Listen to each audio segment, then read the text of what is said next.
This new development proposal for Shoreditch caught my eye and I want to show you why. It's called Shoreditch Works and it's going to transform this entire city block. So let's jump straight in. There's a video on their website. I'm going to go through all of the things that I like. So this is kind of where it is in the city. You've got Old Street Roundabout, Liverpool Street, it's that kind of area. Silicon Roundabout, does anyone call it that? We're in a very creative, rapidly changing part of London. So this whole area here. And I think when you initially look at this and you think, oh my God, this is going to be developed. This is what a horrendous idea, because all of these buildings are really, really nice. Thankfully, a lot of these buildings are actually staying. These are the buildings that they are going to be keeping. The most historic ones on that frontage will be staying. And by retaining a lot of the historic buildings on site, they've been able to create this really, really unique site layout for them to sort of play with. When you're preserving that many historic buildings on that tight and urban grain, when that is your starting point, it's very difficult to screw up, really. This reminds me of, if we just scooch out here a bit, oh, my internet is very slow. A lot of these streets in Florence where the buildings very much dictate the shape of the street and the public realm, and you do get these kind of openings every now and again, but they're not planned. It feels, well, maybe they were planned, I don't know, but it very much feels as though they've happened organically. And I think that's the sort of effect that you're going to get walking down one of these narrow alleyways here and then into this kind of, square. I think what we're looking at here is the ground floor kind of plan. And already you've got this mixed use, well, a mixed set of uses occupying the ground floors. I mean, a lot of these may well be existing uses because obviously they've retained a lot of these buildings. The buildings inside the block here are just sort of almost kind of like warehouses.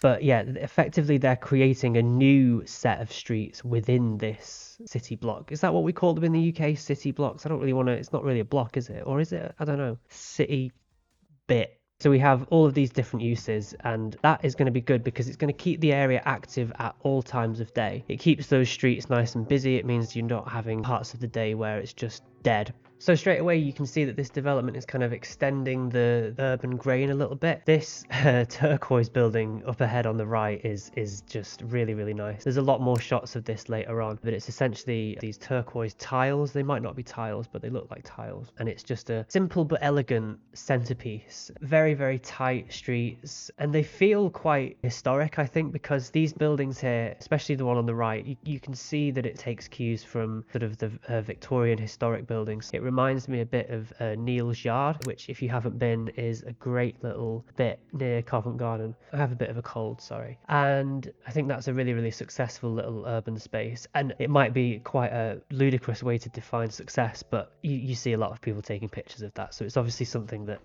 people find beautiful. Love that they've integrated this pub into the public realm. Okay, so the pub is very much constrained by the existing sort of road there, but hopefully as part of these plans maybe that gets a little bit more sort of space for people to drink outside of. And again, you can see how they've kind of linked these two public spaces with this really, really narrow little street, and it all feels very, very human scale. But so many modern developments seemed to put a lot of focus on creating a grand avenue, but I think what that so often ignores is London's climate is going to mean that I'm not going to be a pessimist about it. I'm recording this in early March and the weather is absolutely fantastic recently, so we do get plenty of good weather in London, but I think we need more architecture that acknowledges the fact that the weather is so often not very good here, and these narrow spaces really play up to that because they create a sense of coziness and a sense of enclosure. And they've also put plenty of these plants in and things like that, and that's one thing that we're seeing a lot more of in more modern developments. And then this is sort of a centerpiece tree, almost kind of like making a tree a sort of a monument. I like the idea of it being a meeting place. I like the idea of it being somewhere that people associate with in their local neighborhood, because again, it's another huge aspect of placemaking is creating these places that live rent-free in your head, basically. Having just done a video about postmodernism, this whole development is really quite postmodern, isn't it, in the sense that there's a lot of bright colors, there's a bit of historical referencing. Is this kind of like postmodern, neo-postmodern? I don't know why we're putting a bowling pin a really, really thin bowling pin. I don't know why we're putting that in the middle of the thing, but whatever. So we have an innovation center, we have a cafe. What is an urban room? Whatever, mixed uses. You don't have to know what they are. I think here we're coming off the kind of historic urban fabric. This looks very Pomo. Ever since I did that Pomo video, I've been noticing it everywhere. I don't know if this is actually Pomo.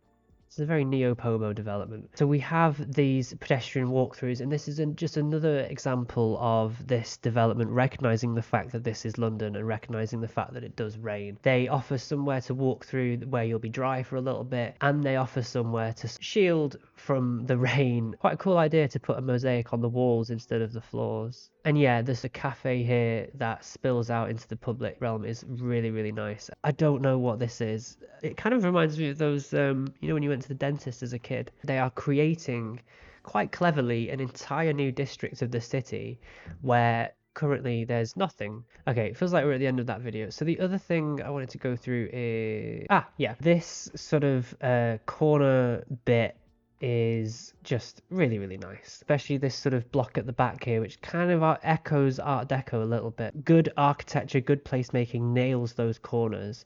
And I think this absolutely defines that corner really beautifully. Here is my favourite part of the development. I think the turquoise very much complements not only the sort of the white pub here, but it also echoes this beige kind of London brick really, really well. And we're just looking at a really, really green sort of scene here, aren't we? Very much loving this opening out onto this lovely square that you see here. I love these windows here, again, very much echoing those industrial warehouses that are all over the area and that very much kind of define Shoreditch, I think. I don't know if this is actually going to be part of the development, but it seems as though they're planning to put this kind of food court in. It is nice to have this kind of like indoor outdoor where the indoors very much spills into the outdoor space. It means that this whole square gets animated on those really not as rare as people think days where it does actually look like this in London. And the way that this space feels quite enclosed, it really feels quite cozy, it really feels quite homely. You have the trees to sort of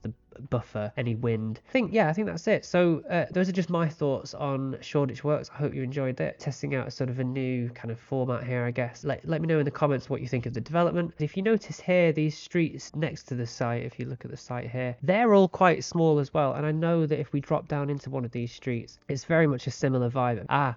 Turquoise tiles. I wonder if that's the inspiration. I imagine it probably is. They do that quite a lot. Yeah, so thanks for watching and see you in the next video.